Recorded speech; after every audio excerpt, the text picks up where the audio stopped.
Couple of months ago, our business, you guys know, me and my wife, we own a trucking business. So, couple of months ago, our business was in the fire, like Shadrach, Meshach, and Abednego. All what we need was a miracle. I was looking for a freight to pick up in Indiana. So, I saw a freight there coming to Baltimore. But the freight is hazmat. Hazmat is hazardous material, anything that is dangerous to the environment. So, but the money was good. So I told my wife, he said, oh, well, you can go and get it because it's kind of slow right now. So I went up there.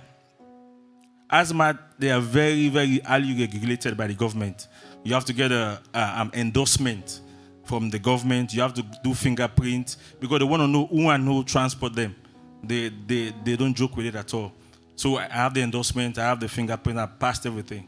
So I went up there, checked the load. It was a 40-foot container. So I checked the load, did all my pre-trip, because you have to put, they call it, it's a diamond shape, like something that you have to identify the load. You have to put it on the four corners.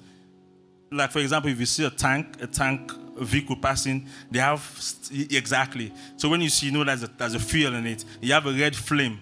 It shows there's a fuel in it. So I already did my placards on the container. I was good. So I checked my route.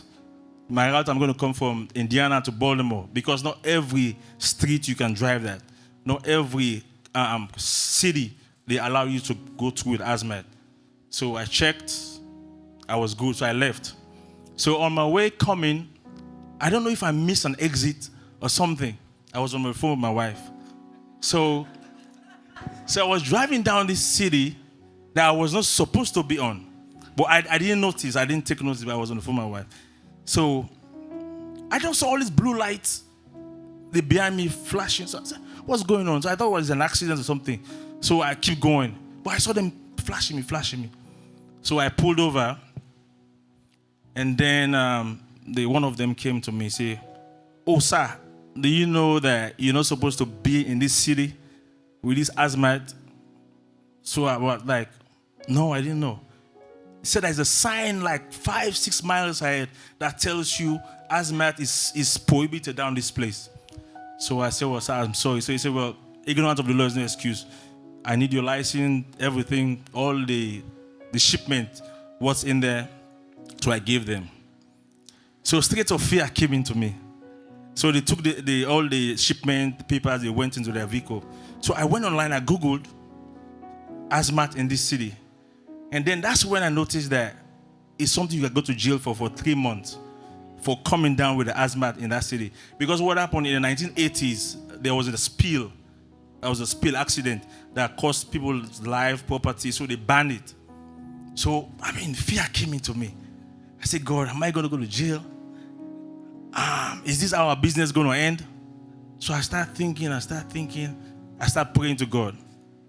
That's when all the verses start coming. You know, at times you think you don't know the Bible, but when something happens, that's when they start popping up. So I start thinking, but my pastor, my reverend has prophesied over our business, that our business is going to expand. Pastor David already prophesied over our business. Pastor Muna. So what's going to happen? So that's when Isaiah 55:11.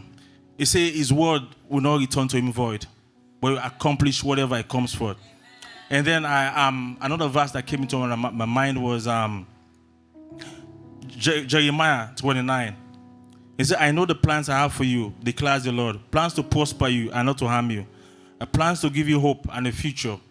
So I start praying. I said, God, I don't want this business to end. This is what our family depends on. So I start reminding God. I said, God, I work in the cafe. I serve you in the house. So I start to remind God. So, and then the guy came after like 30 minutes. So they came up to my vehicle. They opened the door. Said, well, sir, I'm not going to arrest you today, but what's going to happen, we're going to give you some document to sign. You have to appear in court within 2 weeks. So it gave me a number to call, a court people. I say, call this number in 24 hours. They're going to give you a court date. Then you can go and explain before the judge. I say, fine. So they escort me out of the city. They say, we're going to escort you out. So they escort me out. As soon as I was out of the city, I found a truck parking space. So I went online. In fact, I called a friend that had been on this business for a long time. So he said, Humphrey, get a lawyer. He said, this is serious. So I Googled a lawyer in that city. I'm not going to call it city. And then I found one lawyer. So I called him up, explained what happened. He said, yes, that's a serious problem. He said, your license can be revoked. You can go to jail. He said, but we're going to defend you. We're going to see how we can. I said, okay, fine. So they gave me the fee. I paid. I emailed all the documents to them. So I came to Baltimore. But I didn't tell my wife because I know if I tell her, she's going to be, she's going to panic, definitely. So 24 hours, I called the number. I called, and then the lady said, oh, but we didn't see nothing on the system. So I said, well, the officer said you call in 24 hours. He said, well, maybe it was late to submit it. So call in 24 hours again. So another 24 hours I called. And then it was the same lady that picked up. He said, sir, I didn't see anything in the system. He said, what's your driver license? So I gave her, she checked the number. She said, nothing came up. He said, what's the reference code on the citation that the guy gave you? I said, I gave. He said, nothing came up. He said, you know what? He said, call back in another 24 hours. So I called the lawyer.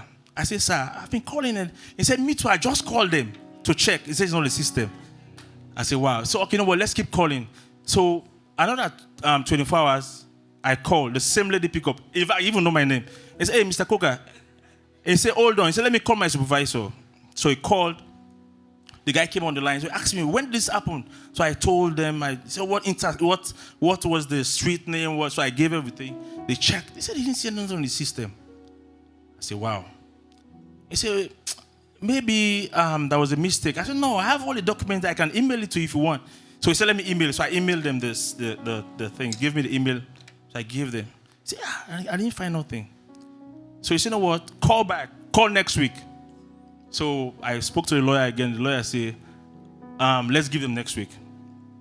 So the other week we called, not in the system. 2 weeks, not in the system. A month, not in the system. This kind God do, I never seen kind no.